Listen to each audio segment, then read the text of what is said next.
بالله من الشيطان الرجيم بسم الله الرحمن الرحيم الحمد لله رب العالمين والصلاة والسلام على سيد المرسلين وعلى آله وصحبه وسلم تسليما كثيرا السلام عليكم ورحمة الله وبركاته جزاكم الله خير الحمد لله வாராந்திர இஸ்லாமிய சொற்பொழிவுக்கு உங்கள் அனைவரையும் வரவேற்கிறேன்.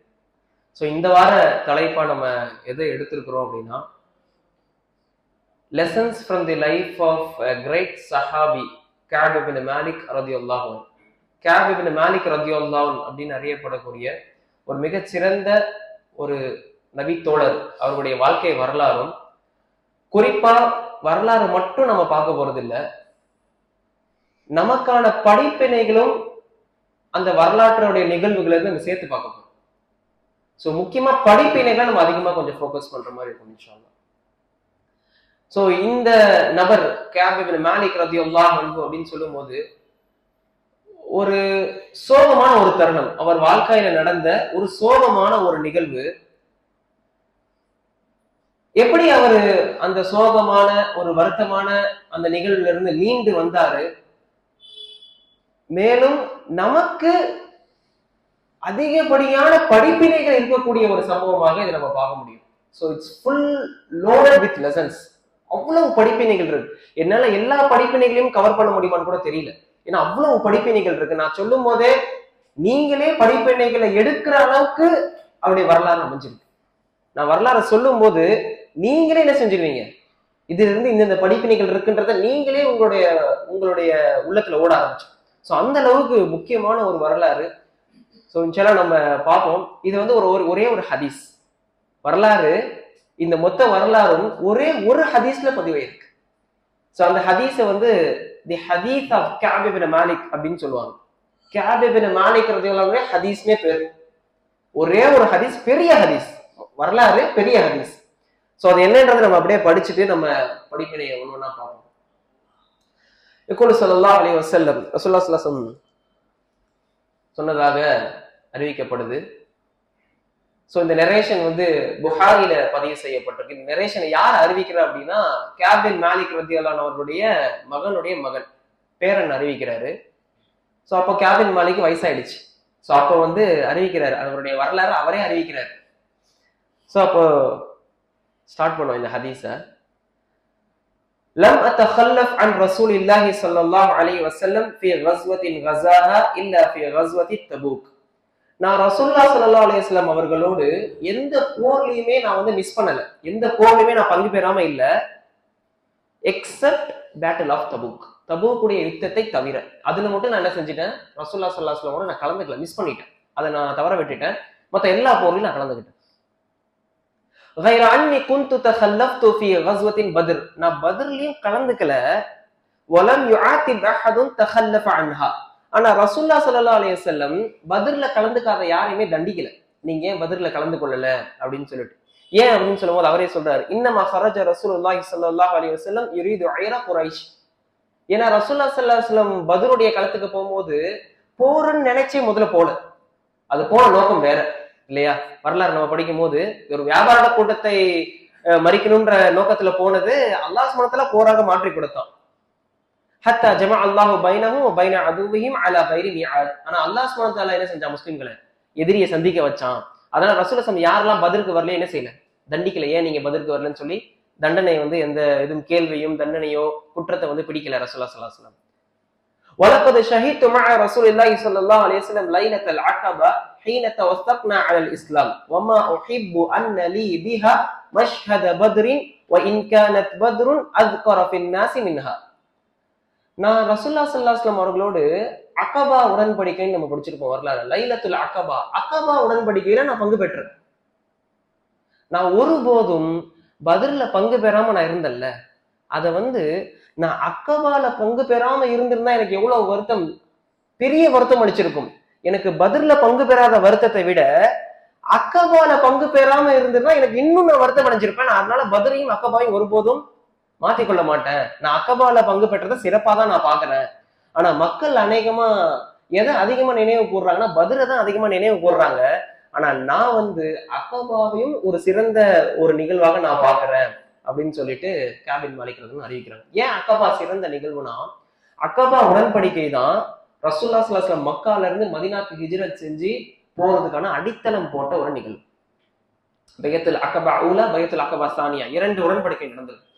மதீனால உள்ள தோழர்கள், அன்சாரிகள் நம்ம சொல்றோம்ல, அவுஸ் மற்றும் ஹஸ்ரஜ் கோத்திரத்தினர், அந்த கோத்திர தலைவர்கள் சாத் பின் முஆத், ஸைத் பின் ஹுதைர், சாத் பின் ஜுராரா, அந்த கோத்திர தலைவர்கள் தங்களுடைய அதிகாரத்தை என்ன செஞ்சாங்க, ரசூலுல்லாஹி ஸல்லல்லாஹு அலைஹி வஸல்லம் அவர்களுக்கு டிரான்ஸ்பர் பண்ணி கொடுத்தாங்க. எங்களோட அதிகாரத்தை உங்களுக்கு கொடுக்குறோம், நீங்க மதீனாவுடைய ஆட்சியாளராக நீங்க வாங்க அப்படின்னு சொல்லிட்டு. சோ அப்ப அந்த நிகழ்வு தான் காபின் மாலிக் சொல்றாரு, நான் ஒருபோதும் அக்கபாவை பதிலுக்கு எக்ஸ்சேஞ்ச் பண்ணிக்க மாட்டேன், நான் அக்கபாவை பார்ட்டிசிபேட் பண்ணதை நான் ரொம்ப சிறப்பா பாக்குறேன் அப்படின்னு சொல்றாரு. كان من خبري أني لم أكن قد أقوى ولا أيسر حين تخلفت عنه في تلك الغزوة والله ما اجتمعت عندي قبله راحلتان قط حتى جمعتهما في تلك الغزوة. என்னுடைய செய்தியை பொறுத்த வரைக்கும், தபூக்குடைய விஷயத்தை பொறுத்த வரைக்கும், நான் இதுக்கு முன்னாடி இவ்வளவு ஸ்ட்ராங்காலாம் இருந்தது கிடையாது. உண்மையா சொல்லணும் அப்படின்னா, தபுக்கு போற நான் மிஸ் பண்ணேன்னு நான் சொல்றேன் இல்லையா, ஆனா அந்த நேரத்துல என்கிட்ட எல்லாமே இருந்துச்சு, எந்த காரணமும் எனக்கு இல்லை மிஸ் பண்றதுக்கு. என்கிட்ட 2 ஒட்டகம் இருந்துச்சு, போருக்கு தேவையான எல்லாமே இருந்துச்சா, இருந்துச்சு, வாகனம் இருந்துச்சா, இருந்துச்சு, என்கிட்ட எல்லாமே இருந்துச்சு. இன்ஃபேக்ட் இதுக்கு முன்னாடி இல்லாததை விட கரெக்ட் எல்லாமே இருந்துச்சு என்கிட்ட அந்த சூழ்நிலையில. ஆனாலும் நான் அந்த போரை நான் மிஸ் பண்ணிட்டேன். சுப்ஹானல்லாஹ், இஸ் அட்மிட்டிங் இஸ் மிஸ்டேக்ஸ். அவர் என்ன சொல்றாரு, இந்த போர் ரொம்ப இந்த அறிவிப்பு அவர் தான் அறிவிக்கிறாரு, இந்த ஹதீஸ ரொம்ப நியாயமா இருக்கிறாரு, ஒத்துக்கிறாரு. என்கிட்ட எல்லாமே இருந்துச்சுன்றத அவரே சொல்றாரு. 2 ஒட்டகம், இன்ஃபேக்ட் 2 ஒட்டகம் இருந்துச்சு என்கிட்ட அப்படின்னு சொல்றாரு.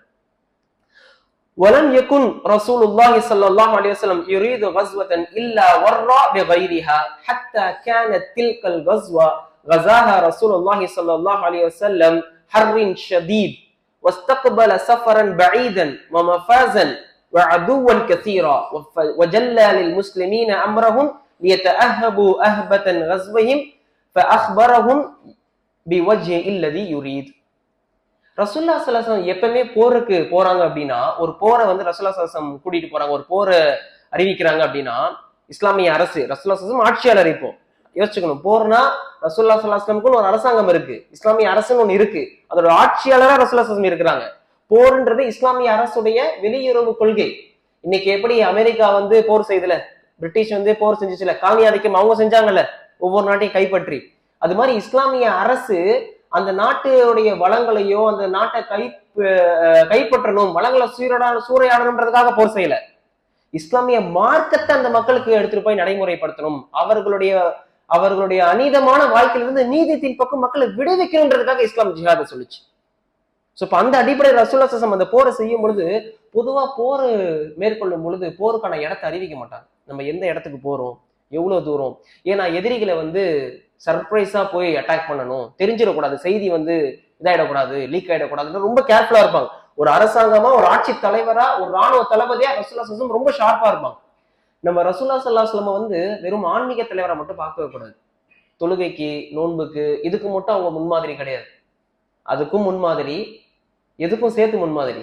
ஒரு ஆட்சி தலைவராகவும் முன்மாதிரி, ஒரு ராணுவ தளபதியாகவும் நம்ம அவங்களுக்கு முன்மாதிரி. சோ அப்போ அவங்க நமக்கு முன்மாதிரி. சோ இப்ப அந்த அடிப்படையில் ரசூலுல்லாஹி ஸல்லல்லாஹு அலைஹி வஸல்லம் அவ்வளவா லீக் பண்ணிட மாட்டாங்க எந்த செய்தியும் போருக்கு போறாங்கன்னா. ஆனா இந்த விஷயத்தை தபூக்கு போகும்போது முன்னாடியே சொல்லிட்டாங்க எங்கள்கிட்ட. காரணம் ரொம்ப தொலைவான தூரம். தபூக் ரோமர்களுடைய பகுதி, ரொம்ப தொலைவான தூரம். அந்த கிளைமேட் பாத்தீங்கன்னா வெயில் டைம், உச்சி வெயில், சம்மர் சீசன் சொல்லுவோம்ல, சம்மர் சீசன், ரொம்ப கஷ்டமான காலம், தொலைவான தூரம்.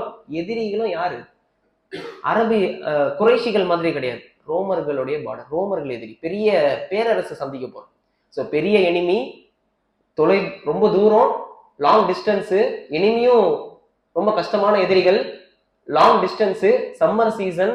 ஸோ இவ்வளோ ரீசனுக்காக ரசூல் இந்த வாட்டி என்ன செஞ்சுட்டாங்க, நம்ம இங்கே தான் போறோம், இவ்வளோ தூரம் தான் போறோம்னு தெளிவுபடுத்திட்டாங்க. காபின் மாலிக் அறிவிக்கிறார், வல் முஸ்லிமூன மஅ ரசூலுல்லாஹி ஸல்லல்லாஹு அலைஹி வஸல்லம் கஸீர் வலா யஜ்மஉஹும் கிதாபுன் ஹாஃபித் யுரீது தீவான். முஸ்லிம்களோட எண்ணிக்கையும் பாத்தீங்கன்னா இந்த போர்ல அதிகமான எண்ணிக்கை முஸ்லிம்கள் படையில. இது வரைக்கும் ரசூலுல்லாஹி ஸல்லல்லாஹு அலைஹி வஸல்லம் பார்ட்டிசிபேட் பண்ண கேம்பெயின்ல, இந்த போர்ல தான் அதிக எண்ணிக்கை கொண்ட படையை ரசூலுல்லாஹி ஸல்லல்லாஹு அலைஹி வஸல்லம் கூட்டிட்டு போறாங்க. இந்த போர் தான் ரசூலுல்லாஹி ஸல்லல்லாஹு அலைஹி வஸல்லம் கூட்டிட்டு போன ஸ்டார்ட் பண்ண எந்த கஸ்வா, எந்த போராகட்டும், இதுதான் இருக்கிறதுலே அதிகமான படை கொண்ட போர். நமக்கு தெரியல பத்ர்ல எத்தனை பேர் ஷேர் பண்ண? 313. ரொம்ப ஸ்பெசிபிக்கா சொன்னா அப்ராக்சிமேட்டா 300. ஹந்தக்ல 3000. ஃபத்ஹே மக்கால 10,000 பேர் கொண்ட படை. ஹவாசின், தாயிஃப், ஹுனைன் எல்லாம் 10,000, 12,000. ஆனா இந்த தபூக்குடைய யுத்தத்துல 30,000 பேர். முஸ்லிம்கள் படை எண்ணிக்கை எத்தனை? 30,000 பேர் கொண்ட படை. அப்போ சொல்றாங்க முஸ்லிம்கள் அவ்வளவு அதிகமாக இருந்தாங்க. அதாவது அந்த நோட் பண்ணி யாரெல்லாம் போர்ல, யாரெல்லாம் லிஸ்ட் ஆஃப் சோல்ஜர்ஸ், யார் வரல, யார் வந்தா, அதெல்லாம் இல்ல. அன்னைக்கு அந்த ரெஜிஸ்டர் சிஸ்டம்லாம் இல்ல. பின்னாடி உமர் பின் கத்தாப் ரலியல்லாஹு தலைமையில தான் அது ஆரம்பிக்கப்பட்டுச்சு இல்லையா? சோ அப்ப யார் வரலன்னா நோட் பண்ணல, இவங்க வரல இவங்க வந்தாருலாம் தெரியாது. ஏன்னா எண்ணிக்கை அதிகம், 30,000 பேர் கொண்ட படை.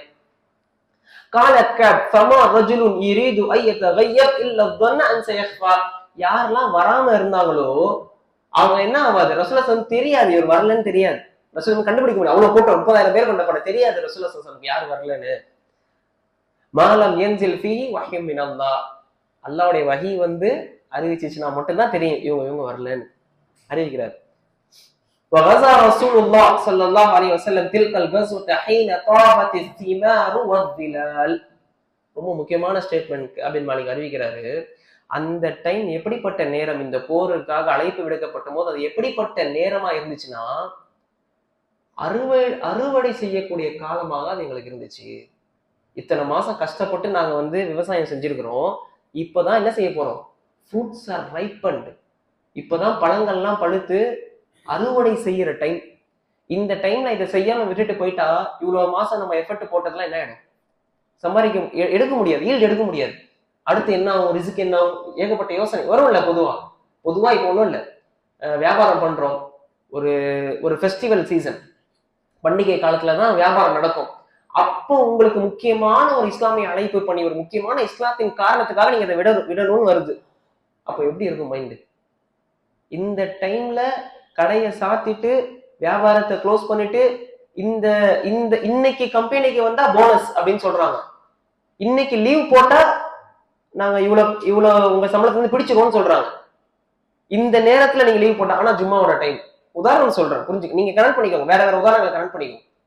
ஒரு இஸ்லாமிய அழைப்பு பண்ணிக்காக முக்கியமான ஒரு விஷயத்துக்காக பங்கு பெறணும். இதை விட்டுட்டு போவோமா மாட்டோமான்றது நமக்கு இன்னைக்கு கம்பேர் பண்ணிக்க, அவருக்கு அன்னைக்காது.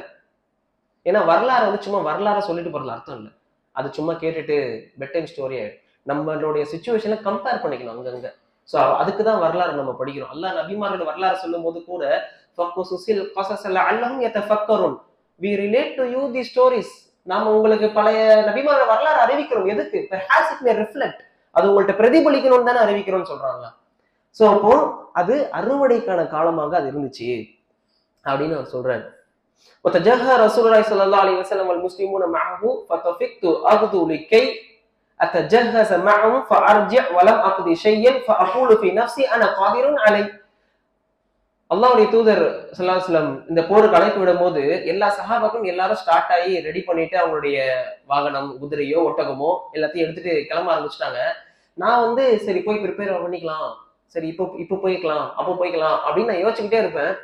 நான் என்ன சொல்லிப்பேன்னா, சரி நாளைக்கு கிளம்பிடலாம், சரி நாளைக்கு கிளம்பி ரெடியாகி போயிடலாம் அப்படின்னு நான் யோசிப்பேன்.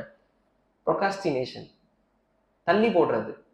சரி நாளைக்கு கிளம்பி போயிடலாம், இன்னைக்கு கொஞ்சம் பேர் போயிருக்கிறாங்க, கிளம்பிட்டு இருக்கிறாங்க, கொஞ்சம் பேர் கிளம்பிட்டு இருக்கிறாங்க, சரி கொஞ்ச நாள் கழிச்சு கிளம்பிக்கலாம், கொஞ்ச நேரம் கழிச்சு சரி நாளைக்கு நான் கிளம்பிக்கலாம் அப்படின்னு தள்ளி போட்டு யோசிச்சு பாருங்க. நம்மள்ட்ட அந்த பழக்கம் இருக்கும்ல, பொதுவாகவே தள்ளி போடுறதுன்னு சொல்லுவோம், ப்ரொகாஸ்டினேஷன் சொல்லுவாங்க, தள்ளி போடுறதுன்னு சொல்லிட்டு. ஸோ இப்போ ஒரு விஷயம் இன்னைக்கு ஒரு அமலை நம்ம செய்யணும்னு நினைச்சு வச்சிருப்போம், இல்ல ஏதோ ஒரு கிதாபை படிக்கணும், ஏதோ ஒரு அமல் நீங்க ஃபிக்ஸ் பண்ணி வச்சிருப்பீங்க, நோன்பு வைக்கணும், இவ்வளவு தொழுகணும், இல்ல இன்னைக்கு இந்த நற்காரியங்களை செய்யணும். ஆனா சரி நாளைக்கு செஞ்சுக்கலாம், சரி அப்புறம் செஞ்சுக்கலாம், அது தொழுகையோட வக்தா கூட இருக்கட்டுமே, அப்புறம் தொழுதுக்கலாம், ஏதோ ஒண்ணு நீங்க கனெக்ட் பண்ணிக்கோங்க அது. சோ அந்த தள்ளி போடுறது என்ன ஆயிடும்னா, இளைஞர்களா இருக்கக்கூடிய அதிகமான பேர் நம்ம செய்வோம் இல்லையா, கொஞ்சம் இப்போ இஸ்லாமை ஃபாலோ பண்ணிட்டு என்ன கொஞ்சம் வயசாகிட்டோம், கொஞ்சம் வயசான பிறகு இஸ்லாத்தை ஃபாலோ பண்ணிக்கலாம், இப்போ என்ஜாய் பண்ற அளவுக்கு கொஞ்சம் என்ஜாய் பண்ணிட்டு, இப்போ அதான் லைஃப் இருக்கே, நம்ம தான் இன்னும் கொஞ்சம் காலங்கள் இருக்கே, நமக்குள்ள நினைச்சுக்கிறோம்ல, கொஞ்சம் வருஷம் போன பிறகு நான் மாறிக்கிறேன், கொஞ்ச நாள் இல்ல கொஞ்சம் இந்த வருஷம் அடுத்த வருஷத்துல இருந்து நான் சேஞ்ச் ஆயிடுவேன் அப்படின்னு தள்ளி போடுற பழக்கம் இருக்குல்ல.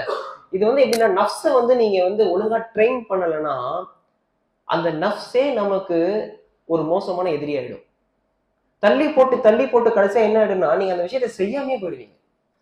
இது மார்க்க ரீதின்னு நான் சொல்ல வரல, பொதுவா நீங்க எந்த விஷயத்துக்கும் எடுத்துக்கோ, எந்த விஷயத்துக்குமே எடுத்துக்கலாம். நீங்க அது எக்ஸாமுக்கு படிக்கிறதா இருக்கலாம், ஏதோ ஒண்ணு தள்ளி போட்டு கடைசியா என்ன ஆயிடும்னா இஷ்யூ கெட்ஸ் பைல்ஸ் அது அதிகமாயி ஐயோ இவ்வளவு இருக்கா, சரி இதெல்லாம் இப்போதைக்கு செய்ய முடியாதுன்னு கடைசியா என்ன ஆயிடும், எதுவுமே செய்யாம ஆயிடும். நம்ம கடைசியா சரி 2 நாள் 3 நாள் இருக்கு அன்னைக்கு செஞ்சுக்கலாம் அப்படின்னு தள்ளி போட்டு கடைசியா ஒரு நாள் தான் இருக்கு, இவ்வளவு செய்யணுமா, செய்ய முடியாதுன்னு சொல்லிக்கிட்டு செய்யாமே விட்டுருவோம். இந்த பழக்கம் பொதுவாக நம்மள்ட்ட இருக்கும். ஸோ இதுதான் காபின் மாலிக் ரலியல்லாஹு வந்துச்சு. நான் இப்ப கிளம்புறேன் அப்ப கிளம்புறேன் அப்படின்னு அவரே சொல்றாரு. فلم يزل يتمادى به حتى اشتد بالناس الجد فاصبح رسول الله صلى الله عليه وسلم والمسلمون معه ولم اقض من جهازي شيئا. கிளம்புவாங்க, எல்லாரும் கிளம்பி போவாங்க. நான் சொல்லுவேன், நான் என்கிட்ட 2 ஒட்டகம் இருக்கு, அதுல ஒண்ணு நல்லா ஸ்ட்ராங்கு, நான் ஸ்பீடா போயிடுவேன்.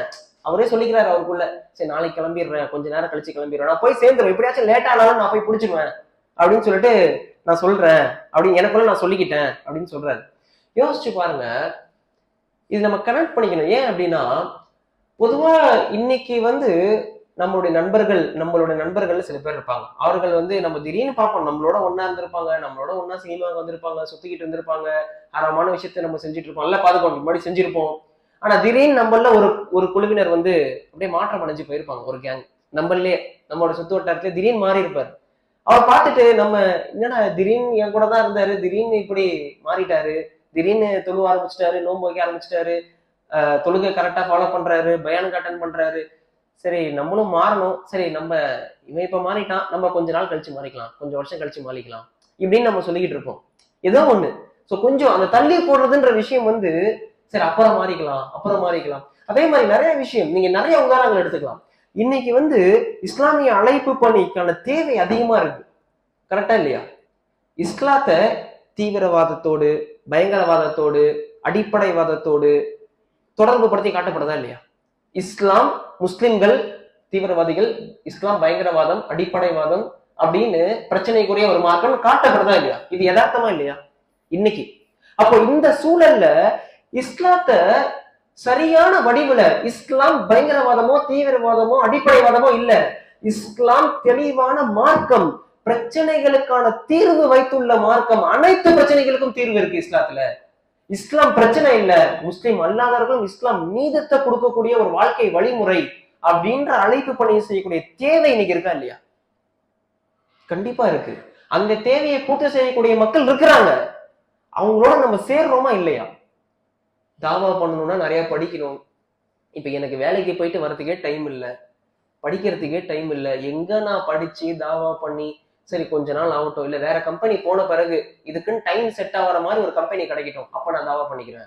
இல்ல கொஞ்சம் காலேஜ்லாம் கிராஜுவேஷன் முடிச்சு நான் வேலைக்கு போன பிறகு, காலேஜ் தான் ஃபுல்லா ஆக்குபைடா இருக்கு, வேலைக்கு போன பிறகு நான் பண்ணிக்கிறேன். இல்ல இந்த வேலை இல்ல வேற வேலை தேடிக்கிட்டு இருக்கேன், அந்த வேலை கிடைச்சோடனே நான் பண்ணிக்கிறேன். எதுவுமே நடக்காது. இப்ப நீங்க பண்ணலைன்னா எப்பயுமே பண்ண மாட்டீங்க. இந்த அழைப்பு பணி ஒவ்வொருத்தர் மேலேயும் நம்ம மேல கடமையா இருக்கு.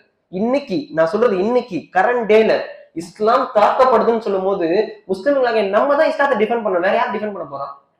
அப்போ யார் இந்த தாவாவை செய்ய போறா? இன்னைக்கு இஸ்லாத்தை வந்து ஒரு ஆன்மீகமா வெளிப்படுத்துறத எல்லாரும் பண்ணிக்கிட்டு இருக்காங்க, ரெகுலரா பண்றது. ஆனா இஸ்லாம் ஒரு மார்க்கம்னு யார் தாவா பண்ண போறா? இஸ்லாம் பிரச்சனையை தீர்க்கிறதுக்கான சொல்யூஷன், தீர்வுகள் இஸ்லாத்துல இருக்குன்னு யார் சொல்ல போறா? நீங்களும் நானும் சொல்லணும், வேற யார் சொல்ல போறாங்க? அவங்க சொல்லிக்கிட்டு இருக்காங்க பிரச்சனை, இஸ்லாம் வந்து ஓல்டு கேமல் டேஸ்க்கு, ஒட்டக காலத்துக்கு இஸ்லாம் அடக்குமுறை பண்ணுது பெண்களை, இஸ்லாம் தீவிரவாதம், அவங்க சொல்லிட்டு இருக்காங்க. இஸ்லாம் பிரச்சனையை தீர்ப்பதற்கான தீர்வுகளை உள்ளடக்கிய மார்க்கம்னு யார் சொல்ல போறா? இஸ்லாம் வறுமையை ஒழிக்கும், இஸ்லாம் பெண்களுக்கு பாதுகாப்பு கொடுக்கும், இஸ்லாம் நீதித்துறைன்னு இஸ்லாமிய நீதித்துறை வந்தா கரப்ஷன் ஒழிக்கும், இஸ்லாமிய அரசியல் வந்தா கரப்ஷன் ஒழிக்கும், இஸ்லாமிய கல்வி கொள்கை வந்தா சிறந்த கல்வியாளர்களை இஸ்லாம் உருவாக்கும், இஸ்லாமிய ஆண் பெண் சார்ந்த சமூக சட்டத்தை நடைமுறைப்படுத்தினா பெண்களுக்கு பாதுகாப்பு கிடைக்கும், கற்பழிப்பு ஒழிக்கப்படும்.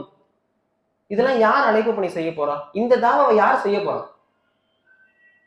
சோ அப்ப இன்னைக்கு அதுக்கான தேவை இருக்கு. அப்புறம் செஞ்சுக்கலாம், கொஞ்சம் முதல்ல இதை சரி பண்ணிட்டு அப்புறம் செஞ்சுக்கலாம். எப்ப செய்யறது நம்ம? சோ அப்ப அந்த தள்ளி போடுற விஷயத்தை தான் காபின் மாலிக் கடைசியா சொல்லுவாங்க, ஹம்மம்து அன் அர்தஹில கடைசியா அந்த போருக்கு எல்லாம் கிளம்பி போயிட்டாங்க. அப்ப சொல்றாரு, நான் செஞ்சிருக்கணும் அப்படின்னு இப்ப சொல்றாரு. I wish I had done so, நான் கிளம்பி போயிருக்கணுமே அப்படின்னு இப்படி சொல்றாரு. இப்ப கடைசியா மிஸ் பண்ணிட்டாரு. இப்ப என்ன சொல்றாரு, சரி நான் போகாம விட்டுட்டேனே, அவனோட போருக்கு நான் போகாம மிஸ் பண்ணிட்டேனே அப்படின்னு இப்ப சொல்றாரு.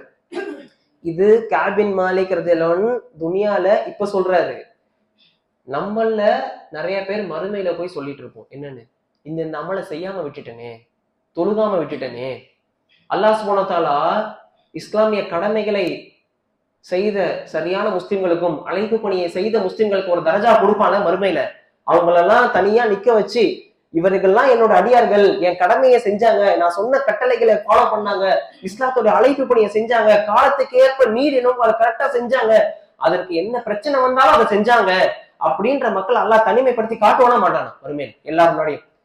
இவங்க எல்லாரும் மாதிரி இல்ல, இவங்க எல்லாம் தாவா செஞ்சு இஸ்லாத்தை அவங்களும் ஃபாலோ பண்ணாங்க, மற்ற மக்களுக்கும் எடுத்து வச்சாங்க, இஸ்லாம் தாக்கப்படும் போது அதை பாதுகாத்தாங்க, அதை டிஃபெண்ட் பண்ணாங்கன்னு அல்லாஹ் நாளைக்கு மறுமையில சில பேரை காமிக்கும் போது, அப்போ இங்க இருந்துட்டு நம்ம என்ன சொல்ற மாதிரி ஆயிடக்கூடாது. சரி நானும் அவங்க இருந்திருக்கலாமே, சரி நானும் சொர்க்கவாசிகளோட இருந்திருக்கலாமே. அல்லாஹ் குர்ஆன்ல சொல்லி காட்டுறானா இல்லையா? இதெல்லாம் இந்த மாதிரி சொல்லுவாங்க, நல்லா சொல்றான்ல, சரி நான் இப்படி இருந்திருக்கலாமே, திருப்பி ஒரு வாய்ப்பு கூடியாளான்னு கேட்கிற மக்களும் இருப்பாங்கன்னு நல்லா சொல்றான் குர்ஆன்ல. காபின் மாலிக் இங்க சொன்னாரு, சரி நான் மிஸ் பண்ணிட்டேன், நான் போயிருக்கலாமே அப்படின்னு சொன்னாரு. நம்ம நாளைக்கு மறுமையில சொல்ற மாதிரி ஆயிடக்கூடாது.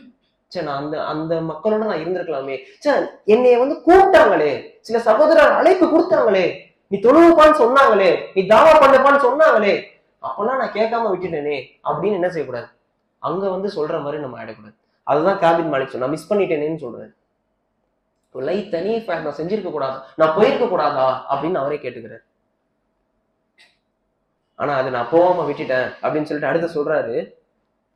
சோ ரசூலுல்லாஹ் கிளம்பின பிறகு நான் சுத்தி பாக்குறேன், நான் யாரெல்லாம் இந்த மதீனால பாக்குறேன், யாரெல்லாம் நான் பார்த்தேன் அப்படின்னா, ஒண்ணு ரசூலுல்லாஹ் யாருக்கு எக்ஸ்கியூஸ் கொடுத்தாங்களோ, போருக்கு போகாம சில பேருக்கு எக்ஸ்கியூஸ் கொடுத்தாங்க, நீங்க எல்லாம் வர வேணாம்னு ரசூலுல்லாஹ் அனுமதி கொடுத்தாங்க, வயசானவங்க முடியாதவங்களுக்கு எல்லாம்.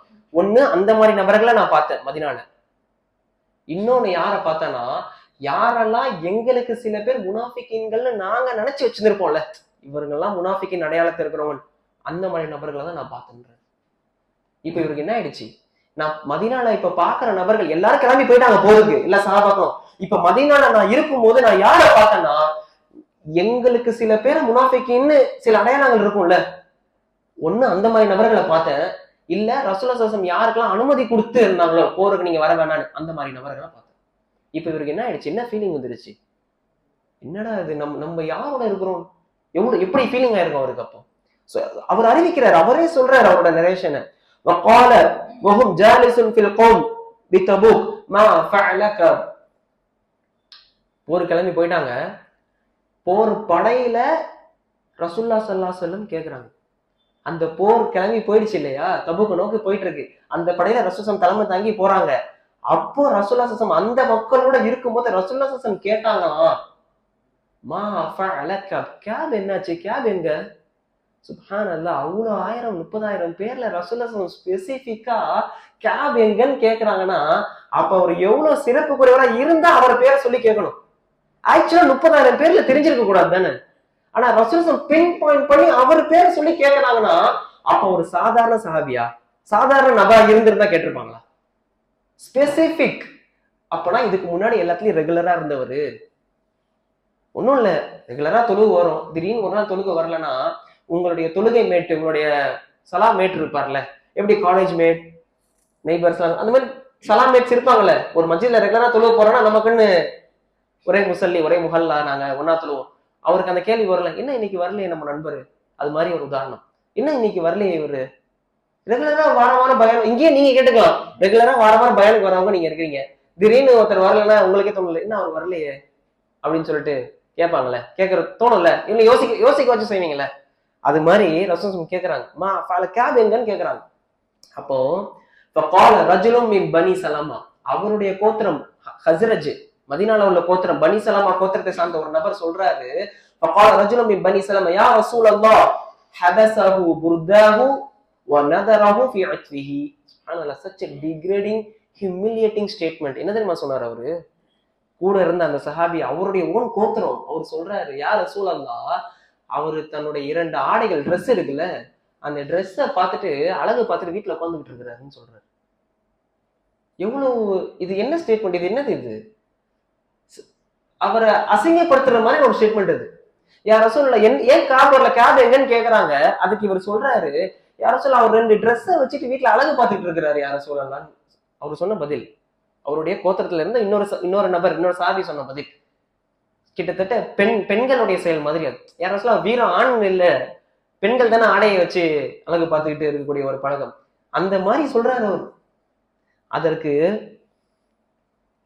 இன்னொரு சஹாபி பதில் சொன்னாங்க, கால முஆத் இப்னு ஜபல். முஆத் பின் ஜபல் அங்க இருக்கிறாங்க, அவங்க அறிவிக்கிறாங்க, அவங்க சொல்றாங்க, பேசமா குல்த், என்ன வார்த்தை நீ சொல்லிட்ட, டிஃபெண்ட் பண்ற, என்ன வார்த்தைப்பா நீ சொல்லிட்ட, வல்லாஹி யா ரசூலல்லாஹ் மா அலிம்னா அலைஹி இல்லா கைரா ஃபஸகத ரசூலுல்லாஹி ஸல்லல்லாஹு அலைஹி வஸல்லம். முஆத் பின் ஜபல் என்ன சொல்றாரு, என்ன வார்த்தை நீ சொல்ற, என்ன வார்த்தைப்பா நீ சொல்லிட்ட, யா ரசூலல்லாஹ் காபை பத்தி எங்களுக்கு நல்லதை தவிர வேற எதுவும் தெரியாது, ஏன் வரலன்னு தெரியல, ஆனா எங்களுக்கு அவரை பத்தி தெரிஞ்சதுலாம் நல்லதுதான்.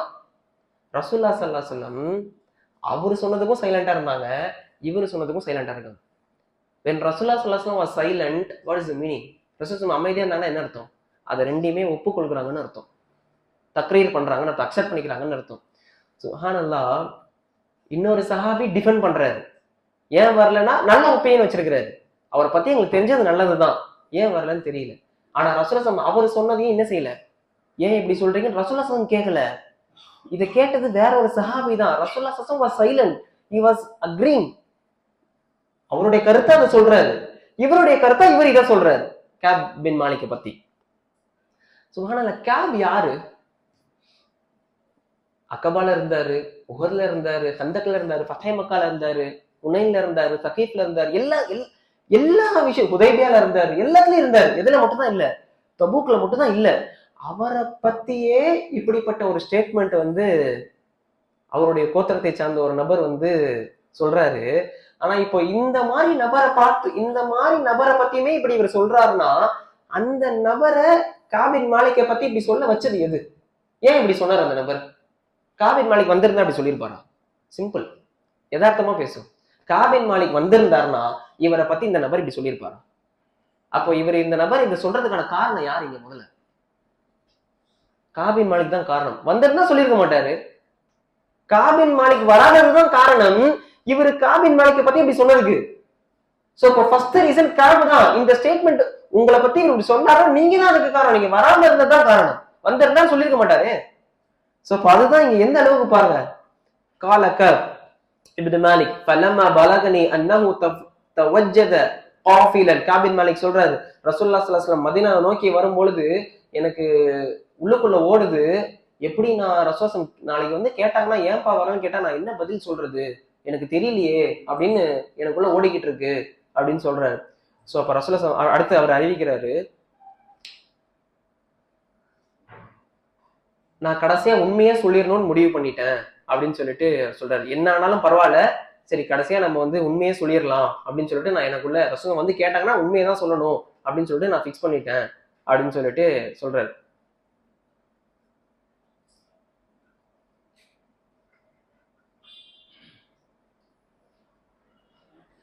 فأصبح رسول الله صلى الله عليه وسلم قادما كان إذا قادم من سفر بدأ بالمسجد فيركع فيه ركعتين ثم جلس للناس. ரசூலுல்லாஹ் எப்பவுமே ஒரு பிரயாணத்துக்கோ ஏதாவது போயிட்டு வந்துட்டா மஸ்ஜித்ல 2 ரக்காத் தொழுதுட்டு மக்கள் முன்னாடி உட்கார்ந்து கேட்பாங்க, சந்திப்பாங்க. சோ அதே பழக்க வழக்கம் தான். தபூக்கு போயிட்டு வந்த பிறகு மஸ்ஜித்ல உட்கார்றாங்க, மக்கள் எல்லாம் ஒண்ணு கூடுறாங்க, அப்போ எல்லாரும் உட்கார்ந்துருக்காங்க, அப்போ கேட்கறாங்க.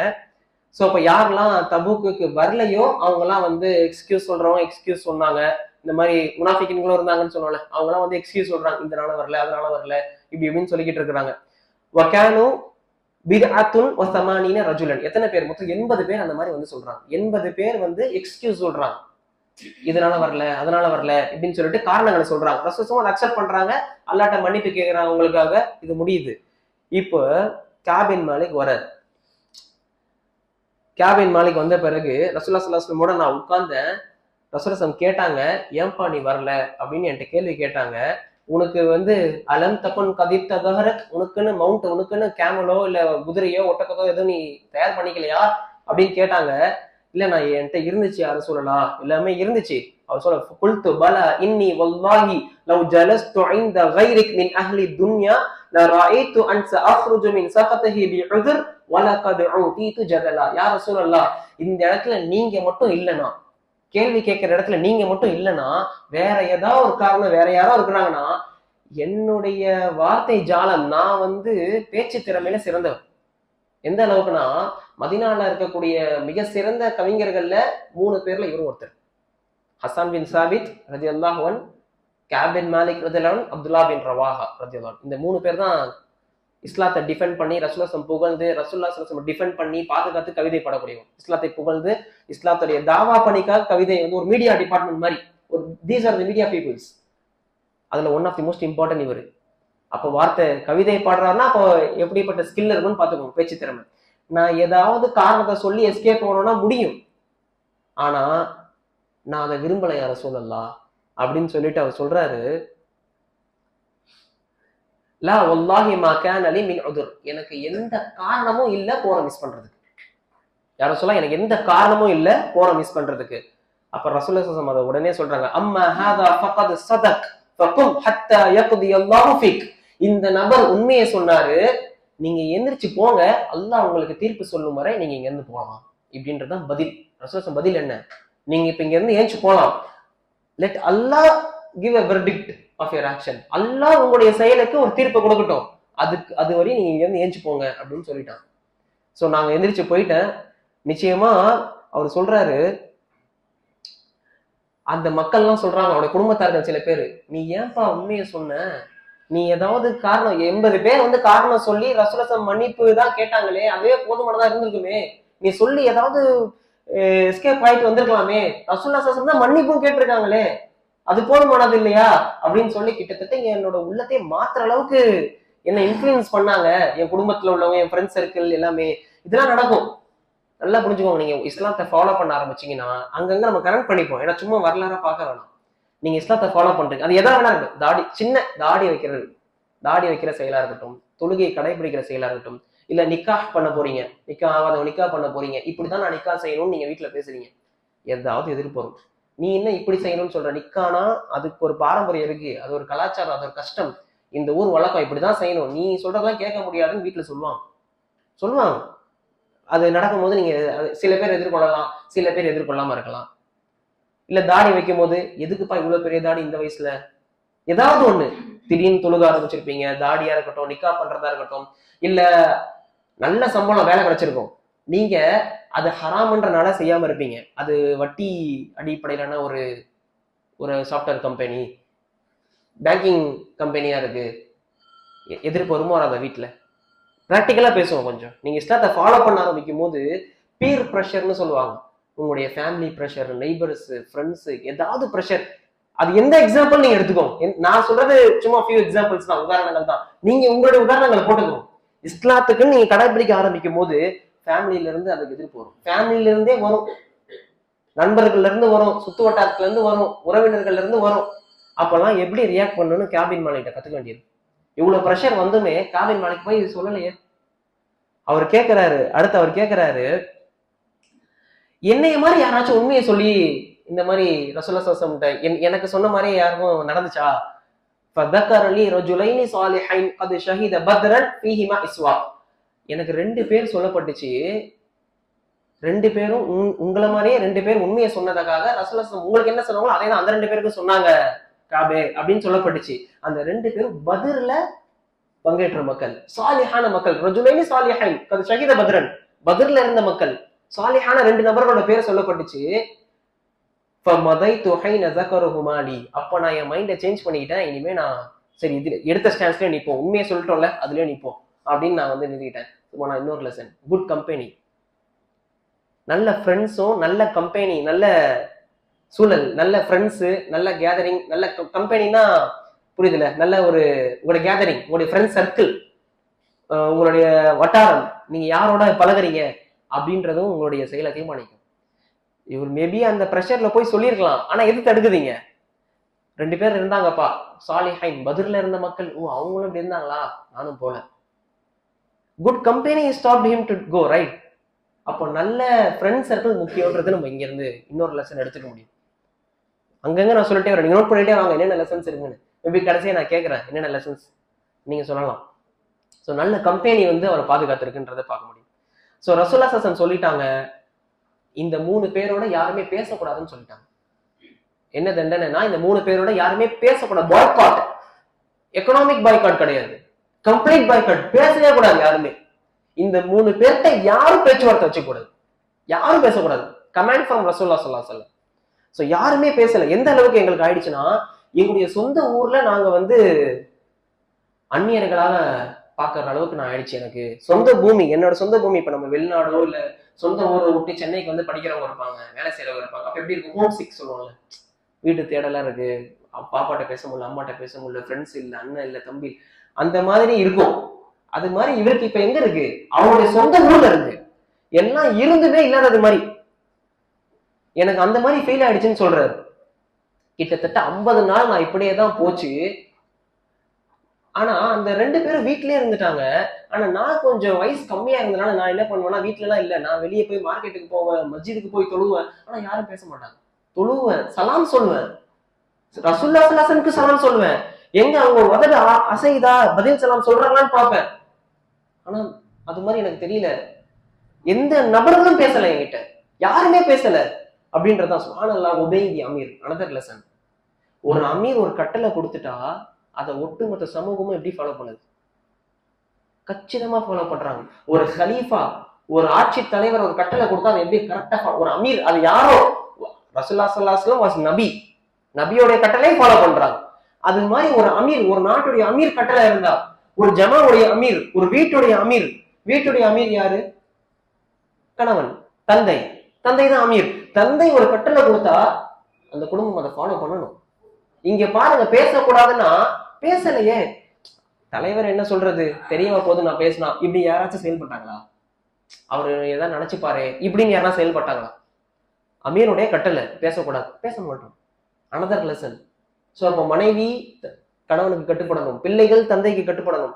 ஸோ ஒரு கட்டளைன்னு ஒரு குடும்ப தலைவர்கிட்ட இருந்து வருது, குடும்ப தலைவரோ ஒரு ஒரு ஒரு குழுவின் தலைவரோ ஒரு நாட்டுடைய தலைவரோ இல்ல அங்க நபி ஸல்லல்லாஹு அலைஹி வஸல்லம் அங்க.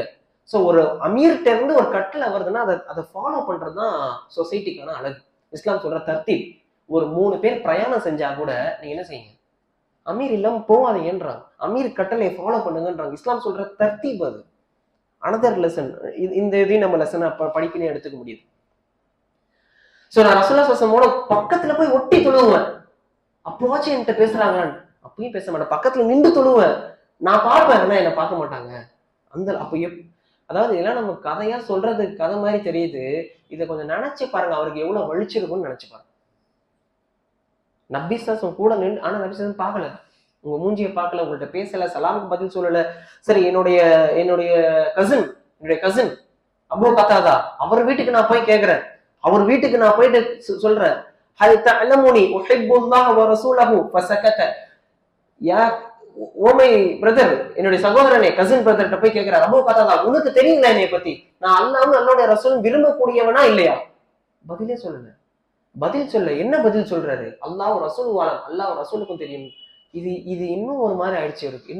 என்ன நான் எங்க இருக்கிறேன், என்ன எல்லாரும் இப்படி பிஹேவ் பண்றாங்கன்னு சொல்லிட்டு நான் என் கண்ணுல கண்ணீர் மழுக நான் வந்து அங்க இருந்து கிளம்பிட்டேன் அப்படின்னு சொல்லிட்டு சொல்றாரு. கேப் அடுத்து சொல்றாரு, நான் மார்க்கெட்டுக்கு போவேன். மார்க்கெட்டுக்கு போகும்போது நபத்தி கிறிஸ்டின் ஒருத்தர் வந்து என்கிட்ட சொன்னாரு, காபின் மாலிக்கை பார்த்துட்டு மார்க்கெட்ல பார்த்துட்டு பேசுறாரு, கஸ்ஸான்ற இன்னொரு கோத்திரம் இருக்கு, கஸ்ஸான் கோத்திரம் சொல்லிட்டு ஹெரக்குல் ரோமர்களுடைய ஒரு அலைஸா இருக்கக்கூடிய கூட்டாளிகளா இருக்கக்கூடிய கஸ்ஸான் கோத்திர தலைவர் கடிதம் எழுதி உங்களுக்கு கொடுக்க சொன்னாரு. யார்கிட்ட இந்த லெட்டர் வருது, கஸ்ஸான் வேற ஒரு கோத்திரம் இஸ்லாத்தை ஏத்துக்கல, அந்த கோத்திரம் வேற ஒரு நாடு, அந்த கோத்திர தலைவர்கிட்ட இருந்து லெட்டர் வருது காபின் மாலிக்கு. அங்க நியூஸ் போயிடுச்சு, இஸ்லாமிய அரசுல, இஸ்லாமிய சமூகத்துல one of the prominent member of Islamic society, இஸ்லாமிய சமூகத்தில் கூடிய முக்கியமான நபர் ஒருத்தர் தலைவரால ஒதுக்கி வைக்கப்பட்டிருக்காரு, யாரும் பேசல, இதுதான் சரியான டைம் இவரை நம்ம தூக்குறதுக்குன்னு எதிரிகள் பிளான் போட்டாங்க. இந்த நியூஸ் அங்க போயிருக்கு. அவன் லெட்டர் எடுத்துட்டு வரான். உன்னை ஒதுக்கி வைக்கப்பட்டிருக்காங்க நான் கேள்விப்பட்டேன், இங்க யாருமே உன்கிட்ட பேசுறது இல்லையா, தலைவரும் பேசக்கூடாதுன்னு சொல்லிட்டாராம். அவங்க பாஷையில தலைவர் ரசூலுல்லாஹி ஸல்லல்லாஹு அலைஹி வஸல்லம் அமீர், நீங்க எங்க நாட்டுக்கு வந்துருங்க, நல்ல ப்ரிவிலேஜோட உங்களை நாங்க கூட்டிட்டு போயிடுறோம். காபின் மாலிக் இது பாருங்க, இது குஃபார்கள் எப்படி செயல்படுறாங்கன்றது பாக்குறீங்களா? குஃபார்களுடைய ஹேபிட்டை பாத்தீங்களா? குஃபார்கள்னா நார்மல் நம்ம பழகிற ஃப்ரெண்ட்ஸ், நான் முஸ்லிம்ஸ் இல்ல, லீடர்ஸ் ஆஃப் குஃபர். அல்லாஹ் இவங்களதான் மலவன்னு சொல்லி பேசுவோம், தலைவர்கள்னு சொல்லி பேசுவோம். அந்த குஃபாரோட தலைவர்கள் எப்படி அப்ரோச் பண்றாங்க பாத்தீங்களா? உங்கள இருந்தே ஒருத்தர் அப்ரோச் பண்ணுவாங்க. முஸ்லிம்களை அழிப்பதற்கு முஸ்லிம்கள் இருந்து என்ன செய்வாங்க, யாராச்சும் ஒருத்தரை நம்ம கேம்புக்கு தூக்கலாமான்னு பார்ப்பாங்க. இதெல்லாம் அவருடைய ஆக்ஷன் நீ பார்க்க முடியுது மதீனால. முஸ்லிம்களையும் இஸ்லாத்தையும் அழிப்பதற்கு முஸ்லிம்கள் இருந்து யாராவது ஒருத்தர் நம்ம சைடு கிடைப்பாங்களா அப்படின்னு பார்ப்பாங்க. சரி, ஏதாவது சான்ஸ் கிடைக்குமா, ஏதாவது ஒரு பலவீனம் இந்த டைம்ல போனா இவரு நம்மள்ட்ட விழுந்துருவாரு, ரொம்ப பலவீனமா இருக்காரு, வேலை இல்லாம இருக்காரு, உங்களுக்கு இவ்வளவு சம்பளம் தரேன், நீங்க ஒண்ணும் இல்ல, யார் யாரெல்லாம் இந்த விஷயங்களை செய்யறான்னு எங்களுக்கு காட்டி மட்டும் கொடுங்க, போதும், உங்களுக்கு இவ்வளவு காசு, ஏதாவது ஒரு ஆஃபர் பண்ணுவாங்க. Anything they can offer. முஸ்லிம்கள்ல வச்சு முஸ்லிம்கள் இஸ்லாத்தையும் அழிப்பதற்கு திட்டம் போடுவாங்கன்னா போடுவாங்க, நடந்திருக்கு. அந்த அட்டம்ப்ட் தான் எடுக்கிறாங்க. இங்க நீங்க வந்துருப்பா, இங்க வந்துரு, உனக்கு நல்லா இது தரேன், ஒருத்தரை தூக்க பாக்குறாங்க அவங்க சைடு. ஏதாவது ஒண்ணு வேவு பாக்குறது, ஸ்பை பண்றது, இன்டெலிஜென்ஸ் வேவு பாக்குறது, யாரெல்லாம் இங்க வந்து இஸ்லாத்தை வந்து மார்க்கமாக பிரச்சாரம் பண்றா, யாரெல்லாம் இஸ்லாமிய அரசு, இந்த மாதிரி புதுசா ஒரு தாவா வந்திருக்காமே, இஸ்லாமிய அரசு, ஹிலாஃபா, ஷரியா, இதெல்லாம் யார் பண்றா அப்படின்னு எங்களுக்கு மட்டும் சொல்லுங்க, உங்களுக்கு இவ்வளவு தரோம். ஏதாவது வரலாம். நீங்க முஸ்லீம் நாடுகள்ல போய் பாத்தீங்கன்னா இதெல்லாம் விட்டுருங்க, 5 வேளை ரெகுலரா தொழுதாலே நீங்க வாச்சிடு. சில முஸ்லீம் தாடி வச்சா வாச்சிடு, அதுவே அவங்களுக்கு வந்து பெரிய இஸ்லாத்தை கடைபிடிக்கிற மாதிரி அவங்களுக்குலாம். சோ அப்போ எந்த அளவுக்கு இருக்கு பாருங்க, குஃபார்கள் அட்டெம்ப்ட் பண்றாங்க. காபின் மாலிக் அவன் சொல்ற they can fund, எவ்வளவு ஃபண்ட் வேணா என்ன செய்யலாம், அவங்க கொடுக்கலாம்.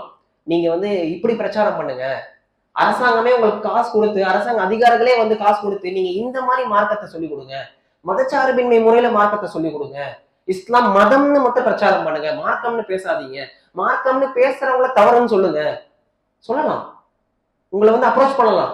குறிப்பா யார் அதிகமா அப்ரோச் பண்றாங்க, யாரு தாவா பண்றாங்களோ அவங்கள வந்து அப்ரோச் பண்ணுவாங்க. ஏன்னா இவங்க தான் மக்கள்கிட்ட பேசுறோம். அப்ப ஆலிம்கள் அப்ரோச் பண்ணுவாங்க, உலமாக்கள் அப்ரோச் பண்ணப்படுவாங்க, இவங்கெல்லாம் அப்ரோச் பண்ணப்படுவாங்க. இந்த மாதிரி நீங்க தாவா பண்ணுங்க, இந்த வாட்டர் டவுன் வெர்ஷன் ஆஃப் இஸ்லாத்தை சுருக்கி அவங்க பார்க்கக்கூடிய இஸ்லாத்தை நீங்க பேசுங்கன்னு சொல்லுவாங்க. உண்மையான இஸ்லாம். நீங்க என்ன திடீர்னு பலஸ்தீனுக்காக இவ்வளவு விஷயங்கள்லாம் பேசுறீங்க, பலஸ்தீனுக்காக நீங்க இங்கே பேசிட்டு இருக்கீங்க, எது வேணா வரலாம், எல்லாம் பேசலாம், கரெக்ட் தானே? எதார்த்தம் அந்த மாதிரி பேசின நபர்களுக்கு என்கொயரி வரலாம், எல்லாம் வரலாம். குஃபார்கள் இதெல்லாம் செய்வாங்கன்றதான் இந்த லெசன்ஸ்ல இருந்து புரிஞ்சுக்க முடியுது. சோ காபின் மாலிக் என்ன செஞ்சாருன்னா, நம்ம கத்துக்கணும் இவர்கிட்ட இருந்து, இந்த மாதிரி வரும்போது எப்படி பதில் கொடுக்கணும்னு. காபின் மாலிக் பாருங்க, அந்த லெட்டரை எரிச்சிட்டேன்ற, ரெஸ்பாண்டே பண்ணல. அந்த லெட்டரை நான் என்ன செஞ்சேன், எரிச்சிட்டேன் அப்படின்னு சொல்லிட்டு சொல்றாரு. This is how we should respond. ஏதாவது குஃபார்கள்ட்ட இருந்து ஒரு ரெக்வஸ்ட் வருதுன்னா அதை நம்ம எடுத்து அமல்படுத்தக்கூடாது, அதை கேன்சல் பண்ணணும், அதை நிராகரிக்கணும். நீங்க யார் எங்கள்கிட்ட சொல்றது? எங்களுக்கு தெரியும் எந்த இஸ்லாம சொல்லணும் சொல்லக்கூடாதுன்னு, உலமாக்களாகிய எங்களுக்கு தெரியும் அப்படின்னு உலமாக்கள் பதில் கொடுக்கணும், அப்படின்னு தாயிகள் பதில் கொடுக்கணும். அவங்க வந்து சொல்றதை செய்யறதுக்கு நம்ம இல்லை, அல்லாஹ் ரசூல் எதை சொல்றாங்களோ அதை செய்யறதுக்கு தான் நம்ம இருக்கணும். ஸோ அந்த படிப்பை தான் காபின் மாலிக் இருந்து நம்ம வந்து இங்க பெற முடியுது. ஸோ அடுத்து இன்னொரு கட்டளை வருது, நீங்க உங்க மனைவிட்ட இருந்து தவிர்ந்திருந்துக்கணும் அப்படின்னு. அடுத்த தண்டனை, பேசக்கூடாது, மனைவிட்ட இருந்து தவிர்ந்திருக்கோங்க அப்படின்னு. ஸோ ஹிலால் இப்னு உமையா, முராரத் இப்னு ரபி, 2 சஹாபாக்கள் தான் அவங்களோட கூட இருந்தவங்க. ஹிலால் இப்னு உமையோட மனைவி வந்து கேட்கறாங்க, யா ரசூலல்லாஹ், இன்ன ஹிலால் இப்னு உமையா ஷேഖுன் தாஇர், அவர் ரொம்ப வயசானவர், எதுவுமே செய்ய முடியல அவரால, நான் கொஞ்சம் அவருக்கு ஹெல்ப் பண்ணணும், நான் தான் பணிவிடை செய்யணும், நீங்க ஒன்னா இருக்க கூடாதுன்னா ஹெல்ப் வச்சு பண்ணிக்கலாமா அப்படின்னு கேட்கிறேன். நீங்க ஹெல்ப் பண்ணிக்கலாம், ஆனா நீங்க ஒன்னா இருக்கக்கூடாது, ஒரே படிக்கையில இருக்கக்கூடாது அப்படின்னு சொல்றாங்க. யார சொல்ல அவருக்கு அந்த எண்ணமே கிடையாது, யார சொல்ல நீங்க சொன்னதுல இருந்து அவர் அழுதுட்டே தான் இருக்கிறாருன்னு சொல்லி அவங்க மனைவி வந்து சொல்றாங்க. காபின் மாலிக்கு நீ இந்த மாதிரி ஏதாவது போய் கேளப்பான்னு சொல்றாங்க. இல்ல நான் யூத், எனக்குலாம் அந்த எக்ஸ்கியூஸ் வருமானு தெரியல, நான் கேட்க போல அப்படின்னு சொல்லிட்டு அவர் சொல்றாரு. ஸோ இதே மாதிரி கிட்டத்தட்ட இன்னும் அடுத்த 10 நாள் கழியுது, கிட்டத்தட்ட 50 நாள் இந்த மாதிரி வந்து கழியுது. 50 நாள் கழிஞ்சு 50 நாள் கழிந்து போது 50வது நாள் ஃபஜர் தொழுகையை நான் என்னோட வீட்டு மொட்டை மாடியில வந்து நான் தொழுதுகிட்டு இருக்கிறேன். அப்போ எனக்கு என்ன சுச்சுவேஷன்ல நான் இருந்தேன்னா, என் உள்ளம் சுருக்கப்பட்டு, இந்த உலகம் வந்து எனக்கு வந்து உலகம் எவ்வளவு பெருசு, இந்த உலகம் எனக்கு சுருக்கப்பட்டு என்னுடைய உள்ளம் சுருக்கப்பட்ட நிலையில நான் இருந்தேன். அவ்வளவு மன வலி, வருத்தம், யாரும் பேசல, பிரிஞ்சிருக்கணும், பெரிய வருத்தத்துல நான் இருந்தேன். கிட்டத்தட்ட என் உள்ள சுருங்கி இந்த உலகமே எனக்கு சுருக்கப்பட்டு இருந்த ஒரு ஃபீலிங்ல நான் இருந்தேன். அவ்வளவு மன வலியில நான் வந்து இருந்தேன். 50வது நாள் கடந்து 50 நாள் பேசலன்னா எப்படி இருக்கும்? 50 நாள்ன்றது கிட்டத்தட்ட 2 மாசம், ஆல்மோஸ்ட் 1.5 மாசம் ஆயிடுச்சு பேசல. அப்போ சமயத்து சௌத சாரிஹ் அவுஃபா அலா ஜபலின் சலா பி அலா சௌதிஹி யா கஅப் இப்னு மாலிக் அப்ஷிர் قال فخررت ساجدا. அப்போ எனக்கு ஒரு சவுண்ட் வந்துச்சு, அப்போ எனக்கு ஒரு சத்தம் கேட்டுச்சு. மவுண்டைன் சலான்னு சொல்லக்கூடிய மலையோட உச்சியில இருந்து ஒருத்தர் அவருடைய பீக் வாய்ஸ்ல கத்துனா எப்படி இருக்கும், அந்த மாதிரி ஒருத்தர் வந்து கத்துனாரு. அப்ஷிர் கபின் மாலிக், கபின் மாலிக் நீ சந்தோஷம் அடைஞ்சுக்கோ, கபின் மாலிக் உங்களுக்கு ஒரு நற்செய்தி உங்களுக்கு அப்படின்னு அந்த சவுண்ட் தான் எனக்கு கேட்டுச்சு. நான் அப்படியே சஜ்தால விழுந்துட்டேன் அப்படின்னு சொல்றாரு. இவருக்கு தெரிஞ்சிருச்சு, அல்லாஹ்ட்ட இருந்து வஹி வந்திருக்கணும், ரசூலுல்லாஹ் ஸல்லல்லாஹு அலைஹி வஸல்லம் அறிவிக்கப்பட்டிருக்கணும், எங்களுக்கு மன்னிப்பு வழங்கி அல்லாஹ் சொல்லிட்டான் அப்படின்னு அந்த செய்தி வந்தனாலதான் இவர் இங்க வந்து இப்படி சொல்றாருன்றது எனக்கு தெரிஞ்சிருச்சு. நான் உடனே அல்லாஹ்ட்ட நான் உடனே சஜ்தால விழுந்துட்டேன் அல்லாஹ்ட்ட. எனக்கு வந்து ஒரு விடிவு, ஒரு ஒரு ஒரு ஒரு ரிலீஃப் கிடைச்சிருச்சு, எனக்கு இந்த பிரச்சனையில இருந்து எனக்கு ஒரு விடிவு கிடைச்சிருச்சுன்னு நான் நினைச்சுக்கிட்டேன். அதுல ரசூலுல்லாஹி ஸல்லல்லாஹு அலைஹி வஸல்லம் பிதௌபத்தில்லாஹி அலைனா, அல்லாஹ் ரசூலுல்லாஹி ஸல்லல்லாஹு அலைஹி வஸல்லம் அறிவிச்சிருப்பான், எங்களை தௌபா செஞ்சுட்டான் அப்படின்னு சொல்லிட்டு அறிவிப்பு வந்திருக்கணும் அப்படின்றத நான் நினைச்சேன். அப்போ வந்து என்னை கங்க்ராச்சுலேட் பண்றதுக்காக மக்கள் வந்தாங்க. ஒருத்தர் குதிரையில வந்தாரு, ஒருத்தர் நடந்து வந்து மலை மேல ஏறி அங்கிருந்தே கத்திட்டாரு. ஆனா குதிரையில வந்து சொல்றவருக்கு முன்னாடியே எனக்கு சவுண்ட் எங்க இருந்து கேட்டுருச்சு, மலையில இருந்து அவர் கத்தின சவுண்ட் எனக்கு முன்னாடியே கேட்டுருச்சு. ஆனா குதிரையில இருந்து அதுக்கப்புறமா ஒருத்தர் வந்து சொன்னாரு, ஒரு நற்செய்தி சொன்னதுக்காக என்கிட்ட இருந்த ஆடையை வந்து நான் அவருக்கு பரிசா கொடுத்தேன். ஸோ இப்போ ஒருத்தர் ஒரு நற்செய்தி கொடுத்தா அவருக்கு கிஃப்ட் பண்றது இஸ்லாத்துல ஒரு வலியுறுத்தப்பட்ட ஒரு ஹேபிட். Another lesson.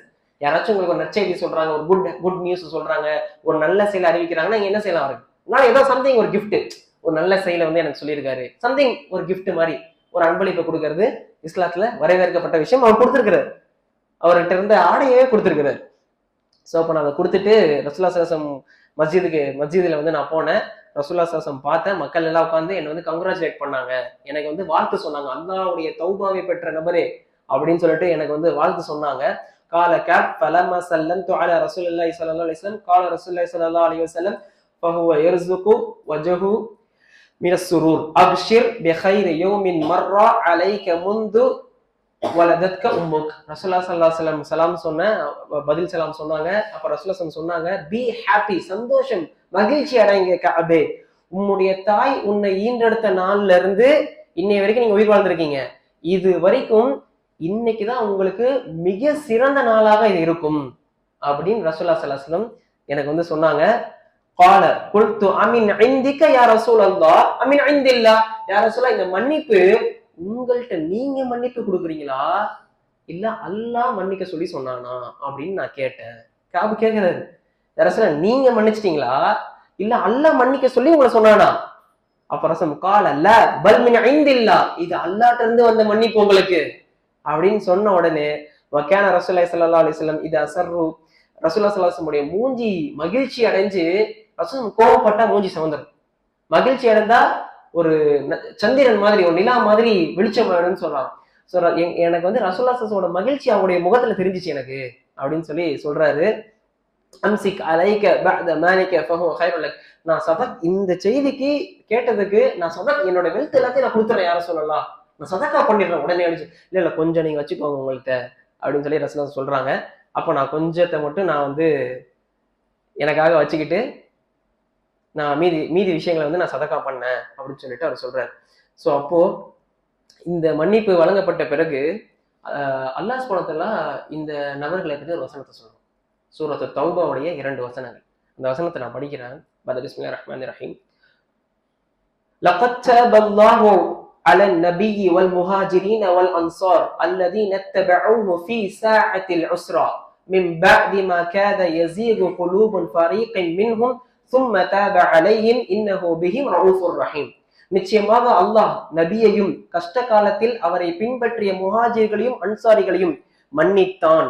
அவர்கள் ஒரு பிரிவினருடைய நெஞ்சங்கள் தடுமாற துவங்கிய பின்னர் அவர்களை மன்னித்து அருள் புரிந்தான். நிச்சயமாக அவன் அவர்கள் மீது மிக்க கருணையும் கிருபையும் உடையவனாக இருக்கிறான். அடுத்த வசனம் தான் ஸ்பெசிபிக்கா இந்த 3 பேரை குறித்து வந்த வசனம். 3 பேர் எக்ஸாக்ட் வசனம் அவங்கள பத்தி. وعلى ثلاثة الذين خلفوا حتى إذا ضاقت عليهم الأرض بما رحبت وضاقت عليهم أنفسهم وظنوا أن لا ملجأ من الله إلا إليه ثم تاب عليهم ليتوبوا إن الله هو التواب الرحيم. அல்லாஹ்வின் உத்தரவை எதிர்பார்த்து வைக்கப்பட்டிருந்த மூவரையும், எந்த 3 பேரு? காப் பின் மாலிக், ஹிலால் இப்னு உமையா, முராரா இப்னு ரபியா. இந்த 3 பேர் வசனம் அவர்களை குறித்து இறங்கிய வசனம். இன்னை வரைக்கும் நம்ம ஓதிட்டு இருக்கோம் அந்த 3 பேருக்கு இறக்கப்பட்ட வசனத்தை. எவ்வளவு பெரிய சிறப்பு, எவ்வளவு பெரிய சிறப்பு பாருங்க. அல்லாஹ்வின் உத்தரவை எதிர்பார்த்து வைக்கப்பட்டிருந்த மூவரையும் அல்லாஹ் மன்னித்து விட்டான். பூமி இவ்வளவு விசாலமாக இருந்தும் அது அவர்களுக்கு நெருக்கமாகி அவர்கள் உயிர் வாழ்வதும் கஷ்டமாகி விட்டது. Exact words what Ka'b bin Malik said. Ka'b bin Malik என்ன சொன்னாரு மொட்டை மாடியில இருக்கும்போது? உலகம் பெருசா இருந்தாலும் எனக்கு சுருக்கப்பட்டு என் உள்ளம் சுருக்கப்பட்டு இருந்துச்சு. அதே வார்த்தையை பயன்படுத்தி வசனத்தை இறக்குறாங்க. இப்படி இருந்தாங்க அவங்க. அல்லாஹ்வின் புகழன்றி அவனை விட்டு தப்பும் இடம் வேறு அவர்களுக்கு இல்லை என்பதையும் அவர்கள் உணர்ந்து கொண்டார்கள். அல்லாஹ் தவிர யார்ட்டையும் போக முடியாதுன்றது உணர்ந்தனாலதான் உண்மையை சொல்லி அல்லாஹ்வோட மன்னிப்புக்காக வெயிட் பண்ணிட்டு இருந்தாங்க. ஆகவே அவர்கள் பாவத்தில் இருந்து அவர்களை விலக்கிக் கொள்ளும் பொருட்டு அவர்களை அல்லாஹ் மன்னித்தான். நிச்சயமாக அல்லாஹ் தௌபாவை ஏற்று மன்னிப்பவனாகவும் மிக்க கிருபையுடையவனாகவும் இருக்கின்றான். நிச்சயமாக அல்லாஹ் தௌபாவை ஏற்றுக்கொள்ளக்கூடியவன், கிருபையுடையவன், மன்னிக்க கூடியவன் அல்லாஹ் சொல்றான். சோ அப்போ சுப்ஹானல்லாஹ், எவ்வளவு பெரிய சிறப்பு, எவ்வளவு பெரிய சந்தோஷம், தாங்க முடியல. அவர் எங்களை பத்தி வசனத்தை இறக்கி அல்லாஹ் சொல்லிட்டான். இப்ப இந்த வசனம் மறுமை வரைக்கும் முஸ்லிம் உம்மத் ஓத போகுது. இதை ஓடும் போது நமக்கு யார் ஞாபகம் வரணும்? தராவில இந்த வசனம் ஓடும் போது, இமாம் ஓதும் போதோ இல்ல ஜென்ரலா துறையில ஓதும் போதும் இந்த 3 பேர் மைண்ட்ல வருவாங்களா மாட்டாங்க? இவ்வளவு பெரிய சிறப்பு அந்த 3 பேருக்கு. எல்லாம் மன்னிச்சுட்டேன்றான். முனாஃபிகீன்கள் பத்தியும் எல்லாம் வசனம் இறக்கிறான். யார் வரலையா அவங்கள பத்தியும் எல்லாம் வசனம் இறக்கிறான். போரில் இருந்து வெற்றியுடன் அவர்களிடம் நீங்கள் திரும்பி வருங்கால் நீங்கள் அவர்களை குற்றம் பிடிக்காது புறக்கணித்து விட்டுவிட வேண்டும் என்று அல்லாஹ்வின் மீது அவர்கள் சத்தியம் செய்வார்கள். ஆகவே நீங்களும் அவர்களை புறக்கணித்து விட்டு விடுங்கள். அவர்கள் நிச்சயமாக அசுத்தமானவர்கள், அவர்களுக்கு புகலிடும் நரகமே. நீங்க போருக்கு வராம இருந்தாங்க, நீங்க தண்டிச்சிருவீங்கன்னு சொல்லிட்டு அவங்க என்ன செய்வாங்க? அவங்கள்ட்ட பொய் சத்தியம் பண்ணுவாங்க. நீங்க விட்டுருங்க நரகம். ஆனா அவங்க இடம் எங்க? நரகம். எக்ஸாக்ட் வசனம். யாரெல்லாம் பொய் காரணம் சொன்னாங்களோ அவங்கள பத்தி வசனம் இறக்குறாங்க. சூரா தௌபா 95, 96. சோ இதுதான் காப் பின் மாலிக் ரலியல்லாஹு அவர்களுடைய வரலாறு. குயிக்கா நம்ம லெசன்ஸை இன்ஷால்லா பார்த்துருவோம் ஒரு 5-10 நிமிடங்கள்ல. சோ முதல் படிப்பினை ப்ரொகாஸ்டினேஷன், தள்ளி போடுறது இருக்கக்கூடாது. ஃபர்ஸ்ட் படிப்பினை நோட் பண்ணிக்கோங்க. லெசன்ஸை நம்ம நோட் பண்ணிப்போம். ஏன்னா ஹிஸ்டரி பார்த்துட்டோம். லெசன்ஸ் ரொம்ப முக்கியம். படிப்பினை இல்லைன்னா வரலாறு பார்த்ததுல அர்த்தம் இல்லை. சோ தள்ளி போடுறதுல அந்த பழக்கம் நம்மள்ட்ட இருக்கக்கூடாது. தள்ளி போட்டோம்னா அது கடைசியா செய்யாமையே ஆயிடுவோம் அப்படின்றதுதான் யதார்த்தம். அப்போ இன்னைக்கான தேவை என்ன? இதை நான் இப்ப செய்யற தேவை இருக்கு. தள்ளி போடுறதுக்கெல்லாம் டைம் இல்லை.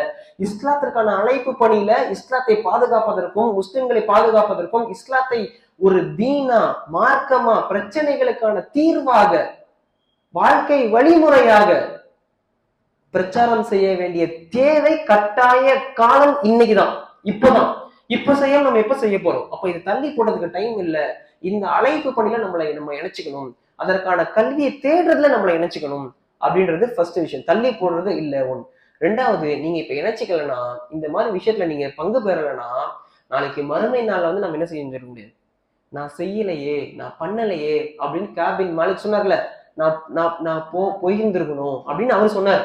அது மாதிரி நம்ம மறுமையில போய் சொல்ற மாதிரி ஆயிடக்கூடாது. நான் பண்ணாம விட்டுட்டேனே, ஒரு பயானுக்கு கூப்பிட்டாங்க நான் போலையே, தொழுகைக்கு எனக்கு அழைப்பு வந்துச்சு நான் போலையே, மார்க்க பணிக்காக என்னை கூப்பிட்டாங்க நான் போலையே, இந்த தாவா எனக்கு வந்துச்சு, இப்படி ஒரு தாவா இருக்கு, அந்த தாவாக்கு அழைப்பு விடுக்கப்பட்டுச்சு நான் போய் பதில் அளிக்கலையே அப்படின்னு மறுமையில சொல்லிடக்கூடாது. ஸோ அப்போ அங்க போய் வருந்தி பிரயோஜனம் இல்லை. வாய்ப்பு வரும்போதே பயன்படுத்திக் கொள்றதுதான் சரியான ஒரு விஷயம். ஒண்ணு. ரெண்டாவது, மூன்றாவது விஷயம் பாத்தீங்கன்னா, ரசூலுல்லாஹி ஸல்லல்லாஹு அலைஹி வஸல்லம் கேட்டாங்கல்ல, நீங்க ஏன் வரலன்னு யார் கேட்டா போருக்கு? ரசூலுல்லாஹி ஸல்லல்லாஹு காபை பார்த்து கேட்டாங்க. Kaab was asked by Rasulullah. We will be asked by Allah subhanahu wa ta'ala in the judgment.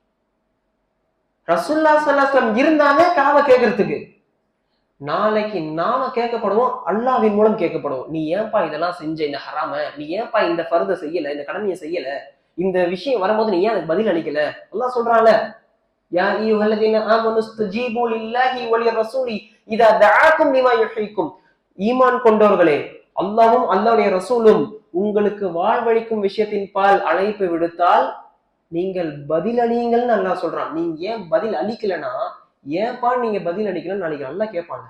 ரசூலுல்லாஹி ஸல்லல்லாஹு அலைஹி வஸல்லம் காவ கேட்டாங்க, நம்ம அல்லாஹ்வால கேட்கப்படவும் மாட்டோம். வறுமையில் we will be asked by Allah. அல்லாஹ்வுடைய கட்டளையை ஃபாலோ பண்ணோமா இல்லையா, இந்த தாவாக்கு பதில் சொன்னோமா இல்லையா, we will be asked by Allah. So அப்போ அந்த கேள்விக்கு நம்ம பயந்துகிட்டு இஸ்லாத்தை கடைபிடிப்பது, அல்லாஹ்வுடைய கட்டளைகளை, அல்லாஹ்வுடைய ஏவல் விலக்கல், அல்லாஹ் எதை தடுக்க சொன்னா அதை தடுத்து, அல்லாஹ் எதை செய்ய சொன்னா அதை செஞ்சு அந்த நபர்களாக நம்ம இருக்கணும். நாளைக்கு அல்லாஹ்வுடைய கேள்விக்கு பதில் சொல்லக்கூடிய மக்களாக, பதில் சொல்றது என்னது, சரியான பதில, அல்லாஹ்வுடைய ஓப்பை பெறக்கூடிய பதில சொல்லக்கூடிய மக்களாக இருக்கணும் இன்ஷா அல்லாஹ். சோ அடுத்து பொதுவா எக்ஸ்கியூஸ், காபின் மாலிக் எக்ஸ்கியூஸ் சொல்லல, ஆனா முனாஃபிகின்கள் தானே எக்ஸ்கியூஸ் சொல்லிட்டு போனது. பொதுவா இது இருக்கும். பொதுவா நம்ம ஏதாவது தப்பு செஞ்சுட்டா என்ன செய்யும், natural human habit excuse, we give excuse. அது எல்லாமே கம்பெனில இருந்து ஒரு டீம் லீடரோ இல்ல யாரோ, ஏன்பா இந்த ஒர்க் முடிக்கல, இதனால முடிக்கல, அதனால முடிக்கல, ஏன் இதை செய்யல, இதனால செய்யல, அதனால செய்யல, பசங்க வாப்பாட்ட சொல்றது, நம்மளுக்கு மேல இருக்கிற அதிகாரிகிட்ட சொல்றது, ஏதோ ஒண்ணு. சோ இந்த எக்ஸ்கியூஸ் சொல்லி நம்மளே நியாயப்படுத்திக்க பார்ப்போம். அந்த மாதிரி கேபின் மாலிக் செய்யலையே, பொய் எக்ஸ்கியூஸ் எல்லாம் கொடுக்கல, நான் வரல, உண்மைதான், இதனாலதான் வரல, மன்னிச்சிருங்க. ஸோ அந்த மாதிரி தான் நடந்துக்கணும். தேவையில்லாம பொய் எக்ஸ்கியூஸ் சொல்லி நம்ம எதுவும் ஆக போறது இல்லை. ஸோ ஏதாவது தவறு செஞ்சுட்டோமா, அல்லாஹ் சுப்ஹானஹு வ தஆலாட்ட மன்னிப்பு கேட்கணும். இப்போ பிள்ளைகளா இருக்கிறீங்க, நீங்க ஏதாவது தப்பு செஞ்சிட்டீங்களா, என்ன செய்யுங்க, வாப்பாட்டு தெரியாம செஞ்சுட்டேன், பொய் சொல்லி அதுக்கு இன்னொரு குற்றம், தெரியாம செஞ்சுட்டேன் வாப்பா மன்னிச்சிருங்க, எனக்கு தப்புன்னு தெரியல. பசங்களுக்காக சொல்றேன், நீங்க ஒவ்வொருத்தர் கனெக்ட் பண்ணிக்கோங்க உங்களுக்கு.